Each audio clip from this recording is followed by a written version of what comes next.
oríṣiríṣi àṣeyọrí la lè tọ́ka sí pa ṣe lásìkò ìbò ààrẹ tó lọ yìí. INEC sọ̀rọ̀. Olórí àjọ elétò ìdìbò ilé wa Independent National Electoral Commission INEC ọ̀jọ̀gbọ́n Mahmood Yakubu ti pè fún àbá lóríṣiríṣi àti ìmọ̀ràn lọ́dọ̀ àwọn aráàlú tó lè ran iṣẹ́ ètò ìdìbò nílẹ̀ Nàìjíríà lọ́wọ́ lọ́jọ́ iwájú.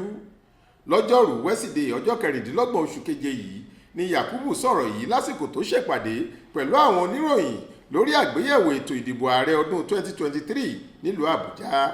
Ó ní oríṣiríṣi àṣeyọrí làwọn rí tọ́ka sí lásìkò ìbò ààrẹ tó lọ, bẹ́ẹ̀ làwọn rí àdójúkọ bákan náà.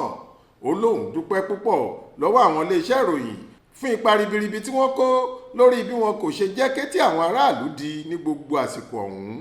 Ó wáá rọ àwọn iléeṣẹ́ ìròyìn láti fọwọ́sowọ́pọ̀ kí wọ́n sì tún mú àbá ọlọ́kan òjọ̀kan wá lórí àtúnyẹ̀wò ètò ìdìbò gbogbogbò ọdún 2023 tó kọjá náà kó lè ṣàǹfààní fún àwọn míì tí wọn yóò tún máa ṣe lọ́jọ́ iwájú. Yakubu ní àwọn ń fẹ́ ìmọ̀ràn pàápàá lórí ètò ìdìbò gómìnà tí yóò wáyé láìpẹ́ yìí nípínlẹ̀ Bayelsa, ìpínlẹ̀ Imo àti Kogi. Ó ní èrò àwọn èèyàn yìí yóò wúlò fáwọn lórí ọ̀rọ̀ ìgbòkègbodò ọkọ̀, kíkó àwọn ohun èlò lọ sí ibùdó ìdìbò àti ètò ìkọ́ni fáwọn òṣìṣẹ́ elétò ìdìbò kí gbogbo rẹ̀ lè kẹsẹ̀ járí láyọ̀.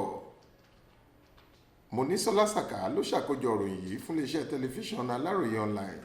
Faith Adébọ́lá ló kà á sétí ìgbọ́ yín.